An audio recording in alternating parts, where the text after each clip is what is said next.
भारत ने रूस से मांगी बड़ी मदद, अब पुतिन के हाथ में है सब कुछ। बुरे फंसे भारतीय, बहुत गलत हुआ। अचानक क्यों विदेश मंत्रालय को होना पड़ा एक्टिव? रूस में इन भारतीयों के साथ जो हो रहा है सुनकर चौंक जाएंगे आप।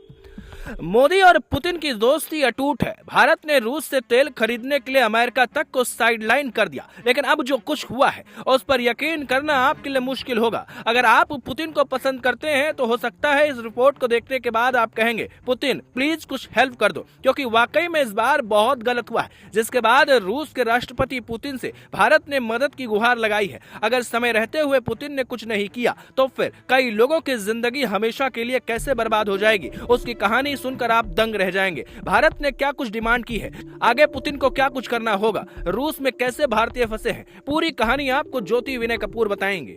नमस्ते, आपके साथ मैं हूं ज्योति विनय कपूर। तो भारत और रूस की दोस्ती मौजूदा दौर में मजबूत ही मानी जाती है, लेकिन जो बात सामने आई है वो दरअसल परेशान करने वाली है। कहते हैं ना कि अगर दोस्त दोस्ती तोड़े तो फिर बुरा लगता है। ऐसा ही कुछ भारत और रूस के रिश्तों के बीच हाल ही में देखने को मिला। दरअसल मामला ये है कि भारत के 44 नागरिक रूस की सेना में इस समय काम कर रहे हैं। सबसे बड़ी बात यह है कि भारत ने अपने एक भी सैनिक या एक भी नागरिक को रूस की सेना में शामिल होने या उसके सैन्य कार्यों के लिए नहीं भेजा, लेकिन इसके बावजूद रूस की सेना में भारतीय नागरिकों के होने की बात ने हड़कंप मचा दिया। वो भी एक दो नहीं बल्कि 44 नागरिक अभी भी वहीं बताए जा रहे हैं। विदेश मंत्रालय की तरफ से इस बात की जानकारी बयान जारी करके दी गई। देखिए, वहां पर भारत के लिए दिक्कत की बात यह है कि अगर कोई भारतीय रूस में मारा जाता है तो फिर भारतीय सेना और भारत के और रूस के रिश्तों पर इसका दबाव पड़ेगा। दुनिया में भारत के लिए एक नेगेटिव नैरेटिव भी सेट किया जा सकता है, जिससे दोनों देशों के रिश्ते भी प्रभावित हो सकते हैं। भारत ने अपने लोगों को रूस में लड़ने के लिए भेजा था। लोग इस तरह की बातें कर सकते हैं, जबकि यूक्रेन और रूस के बीच कोई भी लड़ाई भारत की तरफ से प्रोत्साहित कभी भी नहीं की गई, बल्कि प्रधानमंत्री अक्सर ही यूक्रेन और रूस के बीच जारी संघर्ष पर शांति की बात करते हुए कहते हैं कि ये दौर जंग का नहीं है। और अब आप सोचिए कि अगर कोई भी भारतीय रूसी सेना में काम के दौरान या फिर जंग के दौरान मारा गया तो फिर कितनी बड़ी आफत वैश्विक और कूटनीतिक स्तर पर भारत के लिए खड़ी हो सकती है।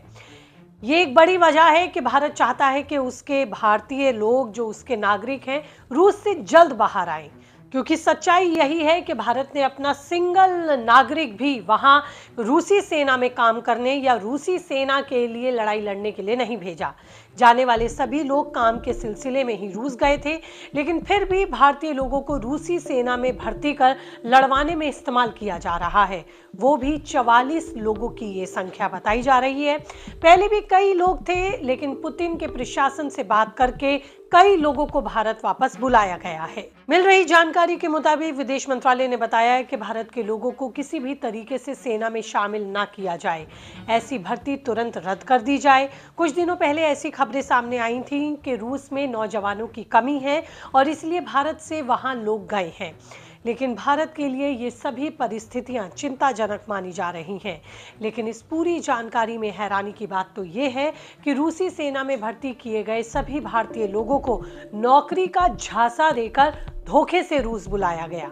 बताया जा रहा है कि भारत के नौजवानों को वहां पर नौकरी देने के नाम पर बुला लिया गया और फिर सेना में कमी को पूरा करने के लिए उनकी भर्ती कर दी गई। भारतीय जो नौकरी वहां चाहते थे उन्हें देने की बजाय उन्हें डायरेक्ट सेना में उतार दिया गया। मतलब साफ है कि उनको मौत के मुंह में धकेल दिया गया। ऐसे आम लोग जिन्हें न सेना के कार्यों और ना ही लड़ाई का किसी भी तरह का परीक्षण है, ना ही उन्हें कोई जानकारी है और उनकी सेना में भर्ती उनके लिए कितनी जानलेवा है। इससे कहीं ना कहीं रूस की सेना में सैनिकों की कमी को तो पूरा किया जा सकता है, लेकिन जरा भारत के लिए सोचिए कितनी बड़ी आफत है, कितना बड़ा ये संकट है। कल को अमेरिका ही भारत पर उंगली उठाकर कह दे कि भारतीय ही या भारत के नागरिक ही रूसी सेना में लड़ाई को प्रोत्साहित कर रहे हैं, लड़ाई में साथ दे रहे हैं, तो सोचिए भारत के लिए भी ये स्थितियां चिंताजनक होंगी। अगर ऐसा हुआ तो आने वाले वक्त में भारत के लिए मुश्किलें भी अमेरिका की तरफ से खड़ी हो सकती हैं। यही वजह है कि विदेश मंत्रालय ने सीधे तौर पर पुतिन प्रशासन से बातचीत की हुई है और ये बातचीत जारी है। कोशिशें की जा रही हैं कि जल्द से जल्द वहां फंसे हुए भारतीयों को वापस बुलाया जाए। जानकारी तो ये भी मिल रही है कि इस मामले में प्रधानमंत्री मोदी और पुतिन के बीच भी बातचीत हुई है। हालांकि आधिकारिक तौर पर इस पर कोई भी जानकारी सार्वजनिक नहीं की गई है। मिल रही जानकारी के मुताबिक अभी भी 44 भारतीय रूस की सेना में काम कर रहे हैं, जिनको वापस भेजने की बात की जा रही है और जिनको वापस बुलाने की कोशिशें भी तेज कर दी गई हैं। उनकी सुरक्षित वापसी की कोशिशें जारी हैं। सब कुछ पुतिन के हाथ में है, ऐसा माना जा रहा है।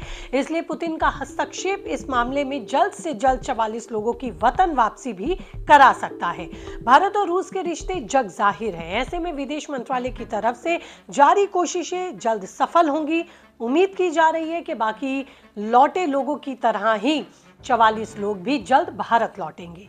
माना जा रहा है कि भारत की ओर से इस मामले की जानकारी पुतिन और उनके आला अधिकारियों के साथ साझा की गई है। उम्मीद अब यही है कि भारत की मदद रूस करेगा और जल्द ही हमारे फंसे हुए नागरिकों की वतन वापसी होगी।